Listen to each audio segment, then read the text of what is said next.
Je viens de me lever, je suis essoufflée, ça n'a aucun sens. Bienvenue dans cette vidéo coming out stellaire pour moi. Ouais, ça y est, je suis prête. Il y a un truc qui a fait Lolo, on y va. Et du coup, j'ai envie de poser des mots. Ouais, je vais essayer de poser des mots. Est-ce que des mots pourront traduire? Je sais pas, je pense. Sur tous mes ressentis intérieurs depuis toujours. Sur ce que je vis. Sur tout ça, j'ai chaud.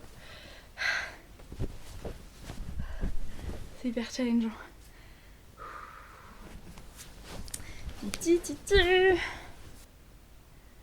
Ouais, j'ai envie de poser des mots sur ce truc que j'ai toujours ressenti de jamais appartenir au même monde que celui-ci. Et dont j'avais l'impression que c'était normal en fait, parce que chacun on avait notre bulle.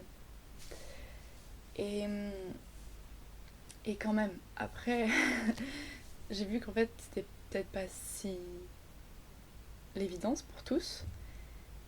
Et donc c'est plein de petits trucs depuis que je suis petite.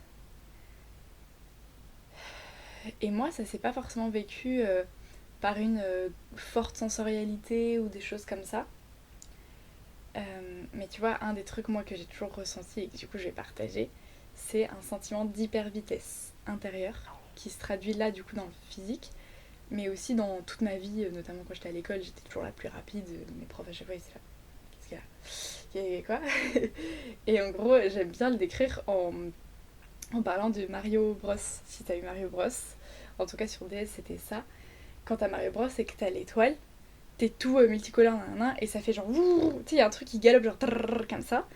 Et il y a aussi dans Mario Bros, il y a le petit champignon bleu qui te fait tout mini et qui, tu sais, genre j'ai le mot zinc pour décrire la sensation, tu fais genre et tu prends après le gros champi et t'es géant. Et ben moi, cette sensation de infiniment petit, infiniment géant, grand, infiniment petit, infiniment géant, dans cette sensation d'étoile d'hyper vitesse, c'est quelque chose que j'ai souvent ressenti dans mon corps. Et je me souviens que quand j'ai commencé à me dire tiens c'est quoi la méditation, à un peu tester ça, de juste fermer les yeux, respirer, mais je ressentais ça, mais ça me choquait, genre j'étais là, ah ça y est quoi. Et du coup c'est hyper vertigineux, et c'est une sensation qui m'anime encore beaucoup aujourd'hui, un peu moins parce que du coup je la connais.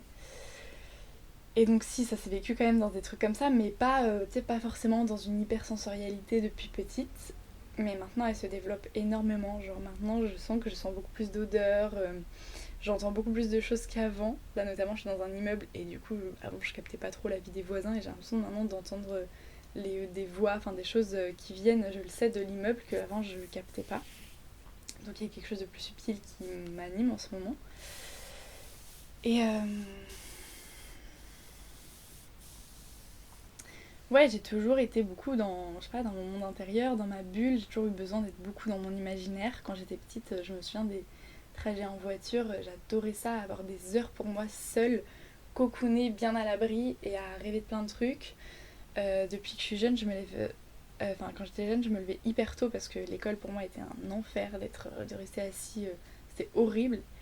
Et du coup, genre le matin, je me levais super tôt pour prendre des bains ou être dans la salle de bain. Et je passais des heures dans ma salle de bain à être dans mon monde, à faire mes trucs. Et tu vois, je commençais un peu à recouvrir des souvenirs de tout ça. Et je sais pas trop ce qui se passait, mais j'avais vraiment ce grand besoin.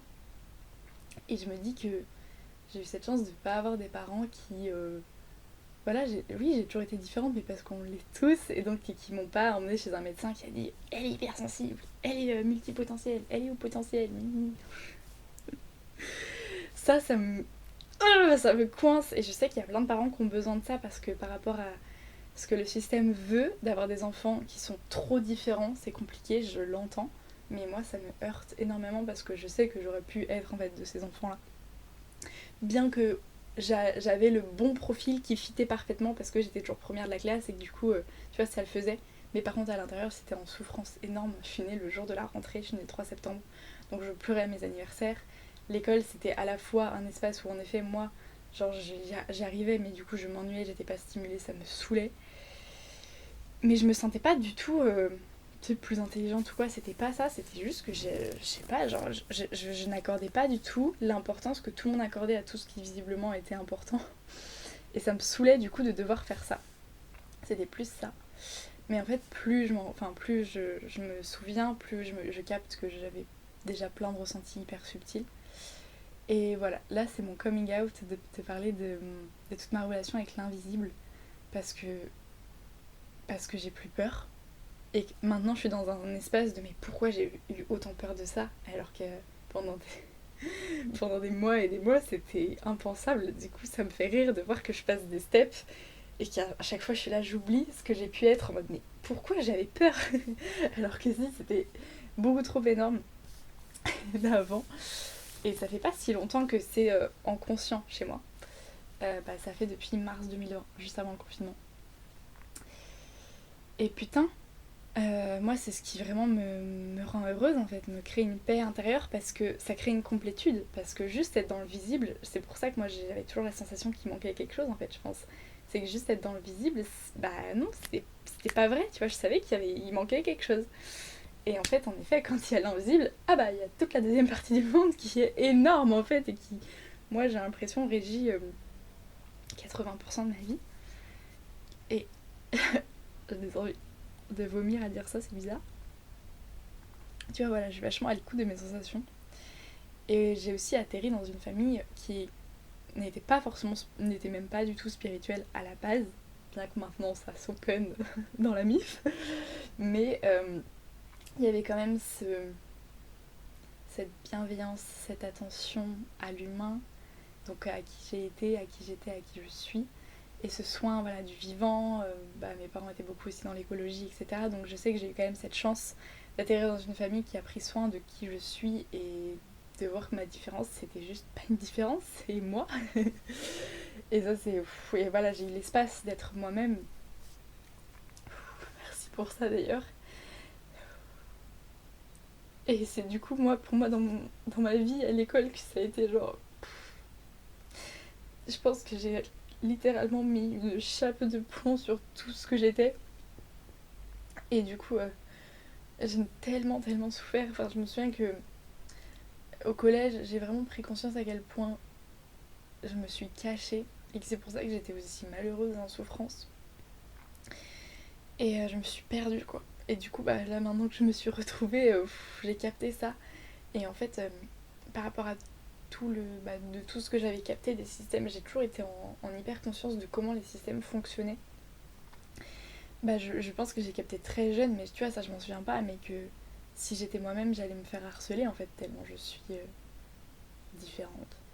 Et donc j'ai jamais été harcelée, mais j'ai toujours du coup. Attends, il faut que je me bouge. Mais j'ai toujours du coup été une espèce de petite souris à l'époque. Et même si j'étais pas forcément timide ou quoi, j'étais pas du tout moi-même quoi. Vraiment, j'étais à l'opposé de moi. J'ai l'impression. Et waouh, ce décalage du coup donc entre qui j'étais à l'extérieur, qui je présentais et tout ce que je ressentais à l'intérieur était d'une violence insoutenable.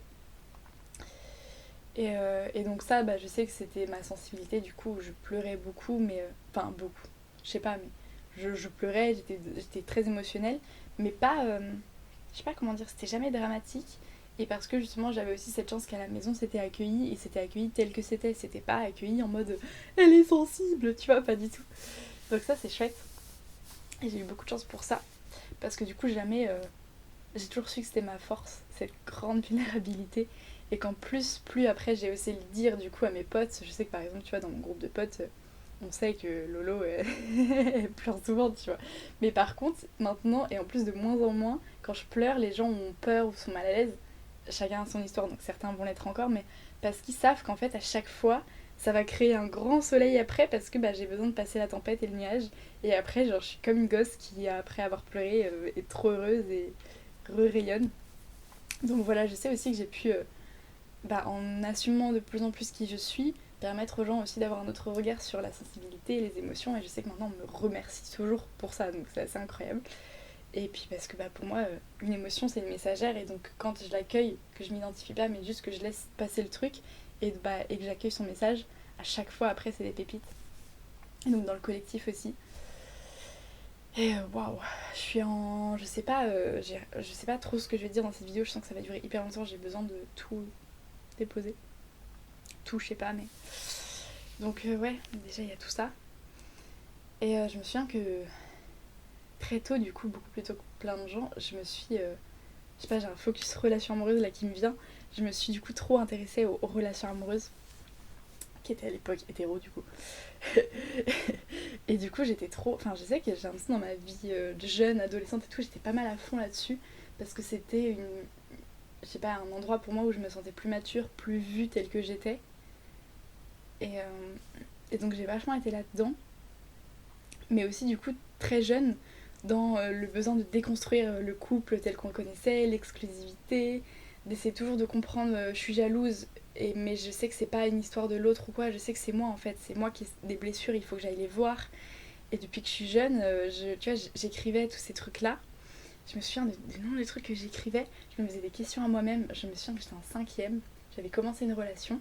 Au début de la relation, non, au début de la séduction et tout, j'avais écrit des questions à moi-même. Et genre, mais des trucs tout courts, genre, est-ce que tu l'as embrassé? Est-ce que tu l'as embrassé avec la langue et tout? Et après, je revenais pour voir l'évolution parce que je savais que j'allais toujours grandir, je voulais toujours me dépasser.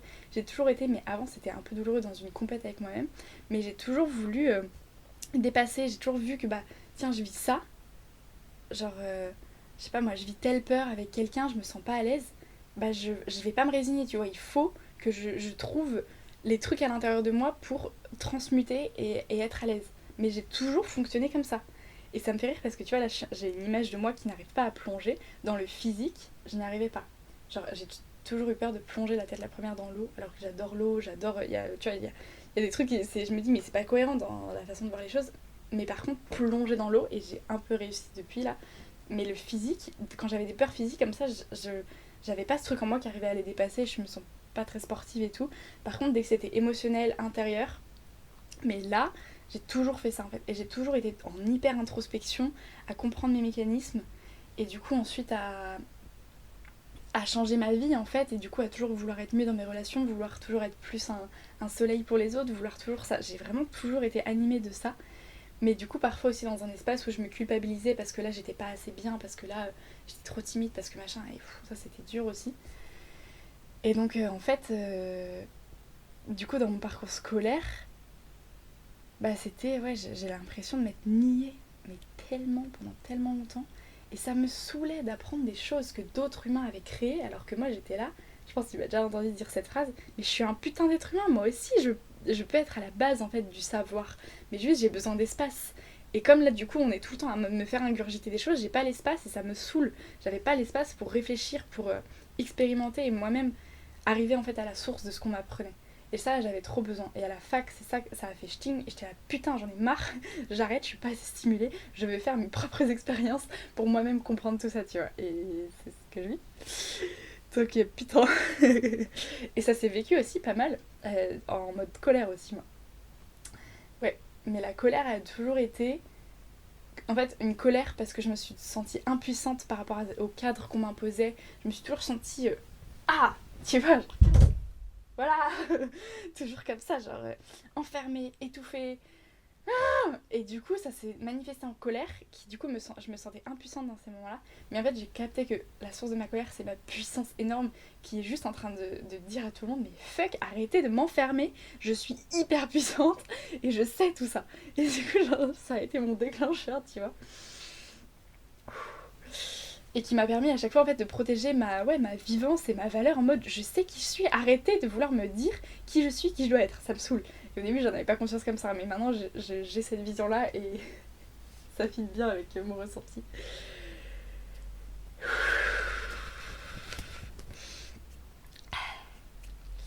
Du coup voilà, et j'étais en prépa commerce, mais n'importe quoi. C'était une magnifique expérience pour que je comprenne qui je suis, mais donc j'ai été en prépa commerce parce que bah comme à l'école, lycée et tout, bah ça allait très bien et que j'aimais bien, là j'adorais les SES à l'époque, bah j'avais envie de tester ce que c'était de faire une prépa commerce et c'était l'enfer. C'était l'enfer pour moi, c'était une bulle d'enfer. C'est vraiment une bulle où on te met pour devenir l'élite de la France et te casser. Je le vois comme ça, c'est très violent, mais j'ai envie de retranscrire la violence que j'ai reçue. Tu prends pas, de toute façon tout ça, tu prends pas, c'est voilà. C'est mon vécu, ma vérité. C'était horrible. C'était horrible, horrible, horrible. Quand j'y pense, et sur le moment j'étais là genre waouh, je découvre plein de gens et en fait je me rends compte que tous mes clichés que j'avais peur que ce soit que des fils à papa et tout, en fait non, et je me suis fait des amis et en fait c'était quand même assez chouette et tout, mais non c'était horrible. C'est du lundi au samedi, on te fait ingurgiter à masse d'informations pour te décentrer de toi-même en fait. C'est pas... J'ai une conscience qui me dit que on peut pas être inconscient de ça et qu'il y a une partie intentionnelle dans ça.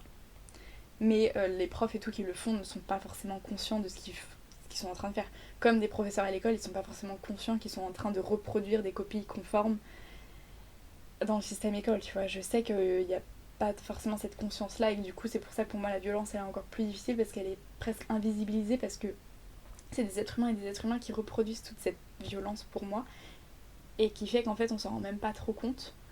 Et je sais que c'est horrible, mais je l'ai, donc je vais faire le parallèle avec ce qui s'est passé pendant. Tu l'as ? La Shoah. Je sais que pour beaucoup cette comparaison elle est complètement what the fuck, mais pour moi elle est à le même level d'intensité vu ma sensibilité. Voilà, même un peu peut-être plus. Donc en fait voilà, j'ai toujours été hyper violentée en fait de ce monde quoi. Mais en mode mais c'est quoi ce délire, genre pourquoi on fait ça? Et vraiment j'avais l'impression d'avoir une graine en moi protégée d'amour que les gens peut-être n'avaient pas ou étaient explosés en eux, je sais pas, et je comprenais pas. Alors tu vois, j'ai un souvenir d'aller à l'école. Moi, dans ma famille, j'étais aimée, j'étais choyée, j'étais jamais violentée, jamais on a porté la main sur moi. Et du coup, pour moi, c'était inimaginable de faire ça à un enfant.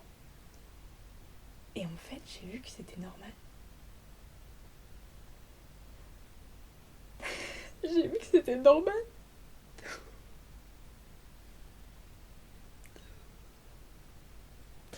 J'ai vu que c'était normal que de frapper son enfant s'il n'a pas une bonne note. Que ça faisait partie des normes collectives que de faire une fessée à un enfant s'il fait un caprice. Alors que moi, le mot caprice n'existait pas dans ma réalité, c'était impossible. C'est pas un caprice. Et ben après, je l'ai appris, tu vois, avec les neurosciences, le cerveau d'un enfant, il peut pas faire de caprice. C'est juste qu'au niveau développemental, il en est pas là. Donc il ne comprend pas. Et moi j'ai appris tout ça, tu vois, genre j'ai vu mes copines à l'école, mes copains à l'école vivent dans des familles où ils avaient peur de leurs parents des fois, où genre leurs parents pouvaient être méchants et violents s'ils faisaient pas ce qu'ils devaient faire. Mais moi j'étais là, mais on est des enfants, genre c'est quoi ce délire en fait? Parce que bah moi à la maison, genre j'avais des câlins, on était fiers de moi, on me regardait avec des yeux d'amour en fait, mais parce que bah genre j'évoluais, et tu vois si je faisais des bêtises, bah on m'expliquait, mais on me violentait pas. Et je comprenais pas, j'étais là, mais waouh! Et je comprenais pas, et j'avais l'impression d'être hyper privilégiée, et tout le monde me disait, ouais, toi, tes parents, Laura, ils sont cool et tout. Et vu qu'après, du coup, genre, ça se crée ce truc-là, j'étais là, bah, est-ce que mes parents, ils sont trop cool? Tu vois, je me suis même posé cette question, tellement la norme, c'était la violence. Bah oui, on me laissait juste être moi-même, en fait, et juste, on m'apportait un cadre sécure pour que je sois moi-même, en fait, et c'est tout, genre, et si j'allais pas bien, bah, j'osais le dire. Genre moi je disais à mes parents quand j'allais pas bien, quand je me sentais pas bien, quand j'avais peur. Les autres enfants, ils pouvaient pas, ils se sentaient pas assez sécures à la maison, ils avaient pas d'endroit sécure. Mais aucunement, si la maison c'est pas sécure, où est-ce que... Et du coup moi j'avais déjà cette vision que si déjà dans nos foyers on n'est pas en paix, mais comment tu veux que la paix dans le monde elle vienne si déjà à la maison on a peur? Bah évidemment que ça crée des humains qui ont peur, qui ont peur, qui ont peur, et qui comme ils se courent tellement comme ça, ils se protègent, et bah ils sont super violents. Mais je l'ai vu, mais chez tellement d'êtres humains, et ça me...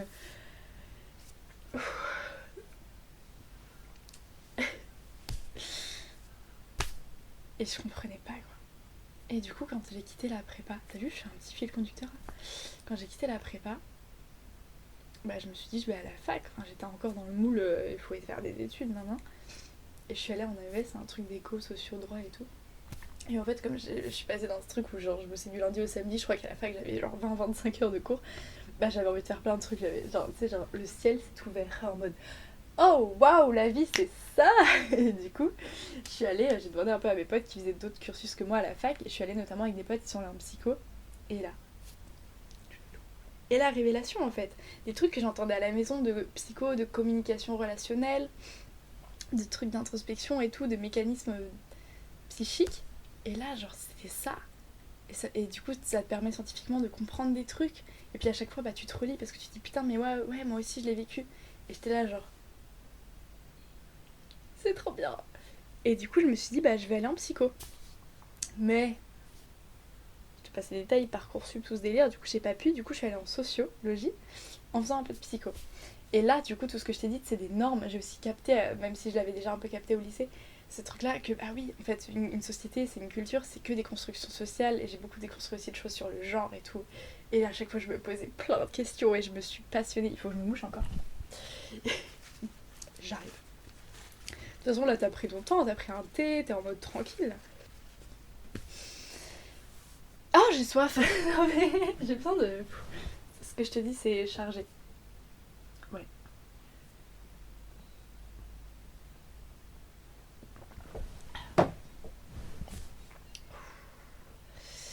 Et ouais, ça m'a passionnée. Mais là, encore une fois, mais je me faisais chier, je m'ennuyais. Et j'avais commencé à regarder plein de conférences, des conférences sur Internet. Parce que du coup, je découvrais des choses sur les neurosciences et le fonctionnement du cerveau, et notamment la psychologie du développement de l'enfant.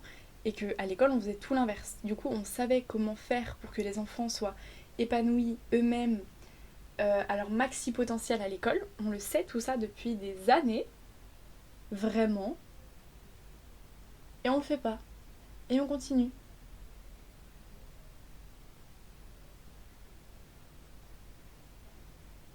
Et du coup, j'apprenais bien plus de choses en conférence parce que c'était des trucs un peu hors, non pas système, mais hors éducation nationale.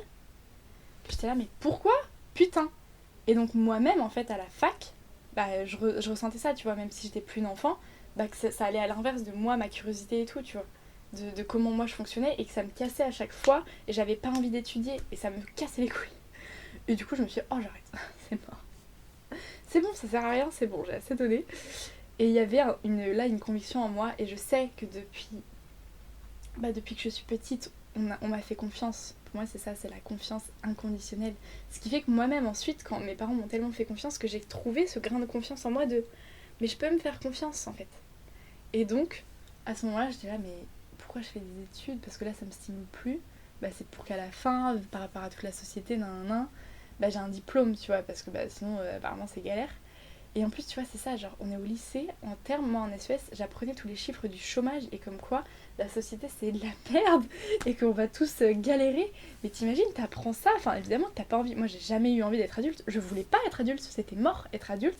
Ça voulait dire être chiant, fatigué, sérieux, travailler tout le temps, être coupé de sa vivance, être pas trop présent. Sérieux, jamais je voulais être adulte, mais c'était mort, tu vois. Mais bon, maintenant, c'est cool parce que déjà je suis adulte et que je connais plein de gens adultes qui sont trop heureux, qui sont trop joyeux, qui sont trop cool, qui réalisent leurs rêves. Donc être adulte, c'est cool, mais ça, je t'en parlerai. Mais à l'époque, c'était mort, tu vois, je voulais pas être adulte. Les responsabilités et tout, j'avais l'impression que... tu vois. Et d'ailleurs, quand j'étais en prépa, et donc que je me préparais à être une adulte, c'est pas toi que je l'ai fait, mais c'est bien. Là, je m'autorise aussi à être en colère, etc. Parce que pareil, à un moment j'ai tout fait ça, je voulais être que amour, papillon, non, c'est mort. Et donc à cette époque-là, quand j'étais en prépa, je voyais la vie en gris. Les couleurs étaient beaucoup plus ternes dans ma vie. Mais vraiment, genre ça c'était au niveau perceptif. Et je devenais dans une parano du temps, c'était horrible. C'était horrible, la vie était une course permanente. Et mon papa m'a dit, un week-end, alors que j'en pouvais plus, mais je m'autorisais pas, c'était impossible. Il y avait un truc interdit en moi de quitter la prépa. Il m'a dit, mais Laura, je vois plus la vivance dans tes yeux là. Et là, ça a fait ch'ting, je me casse. Merci. Je sais que j'étais sur un flux discutatif, c'était quoi? La fac? Arrêter la fac. Et j'étais là, mais en fait, du coup, je vais avoir un diplôme. Mais le diplôme, c'est juste l'État qui reconnaît ma valeur, mais moi, je la reconnais ma valeur. Du coup, je me suis dit, bah, j'ai pas besoin d'un diplôme en fait. Là, ça sert à rien. Donc, j'ai eu ce vent de liberté qui m'a portée parce que j'avais cette confiance. Et j'étais vraiment dans ce fameux espace de je sais pas. Je sais pas ce que je vais faire, où je vais aller et tout. Je sais pas. Mais je sais. Et j'étais pas du tout encore dans une conscience invisible, énergétique ou quoi. C'était juste, je sais. Mais je sais pas, je sais rien. Mais je sais. Truc de ouf. Donc, truc de ouf. Et puis là, je suis revenue vivre chez mes parents. Parce que du coup, j'avais plus appart à Rennes et tout. Et il y a eu des putains de déclics. Et puis après, il y a eu le confinement et tout. Et j'en arrive au vif du sujet. Et je vois une petite flemme en moi en mode oh, je vais parler de ça. J'ai peur en fait. J'avais dit que j'avais pas peur, mais j'ai peur. Ouais.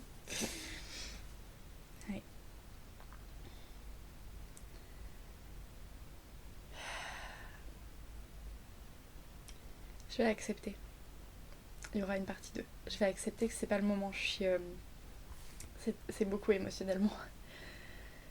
Merci de m'écouter. Merci.